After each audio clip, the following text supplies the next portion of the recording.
الحمد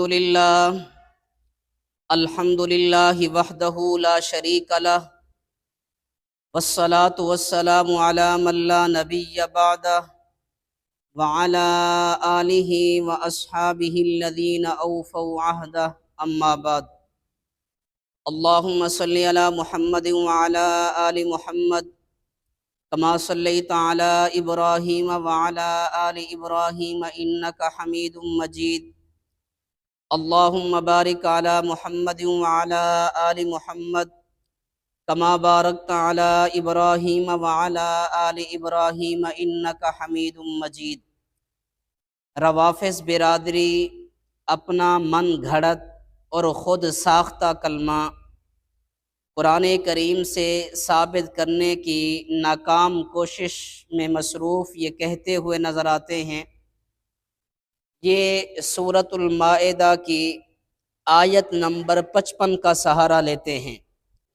انما ولیکم اللہ ورسولہ والذین آمنوا الذین یقیمون الصلاۃ ویؤتون الزکاۃ وہم راکعون۔ یہ آیت مبارکہ بتاتی ہے کہ تمہارا ولی اللہ ہے اور اس کا رسول ہے، اور وہ مومن جو رکوع کی حالت میں زکوٰۃ دیتا ہے، اور اس سے مراد حضرت علی المرتضیٰ ہیں۔ لہٰذا قرآن کریم میں لا الہ الا اللہ بھی موجود ہے، محمد الرسول اللہ بھی موجود ہے، اور علی ولی اللہ بھی موجود ہے۔ جب ہم ان شبہات اور اشکالات اور دلائل کا جائزہ لیتے ہیں، یقین کریں حیرت کی انتہا ہو جاتی ہے۔ ان کے دلائل کی ٹکے کی حیثیت اور ویلیو بھی نہیں ہوتی۔ ہمارا دعویٰ ہے کہ علی ولی اللہ قرآن کریم میں ہرگز نہیں ہے۔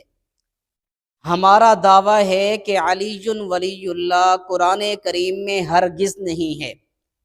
قرآن کریم میں جس طرح لا الہ الا اللہ اور محمد الرسول اللہ واضح طور پر موجود ہیں، اسی طرح علی ولی اللہ پورے قرآن کریم میں کہیں بھی موجود نہیں ہے۔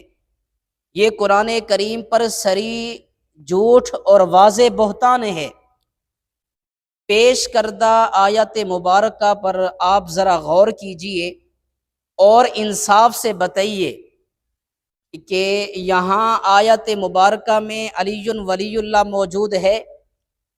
علی ولی اللہ نہ صحیح صرف علی ہے یا صرف ولی اللہ ہے، جب اس آیت مبارکہ میں علی بھی نہیں، ولی اللہ بھی نہیں، اور علی ولی اللہ بھی نہیں ہے، تو قرآن شریف کا نام لے کر کس قدر بے باکی کے ساتھ یہ دعویٰ کیا گیا ہے کہ قرآن ہی سے علی ولی اللہ ثابت ہے۔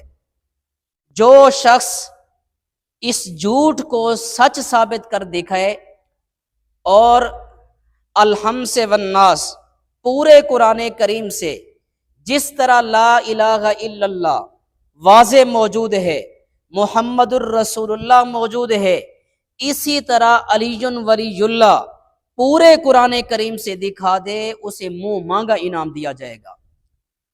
پوسٹ پر لکھی گئی آیت مبارکہ پر مکمل تفصیل اور دلائل کے ساتھ بحث اگلی قسط میں ہوگی انشاءاللہ عز و جل۔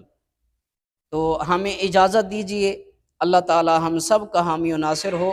وآخر دعوانا ان الحمد للہ رب العالمین۔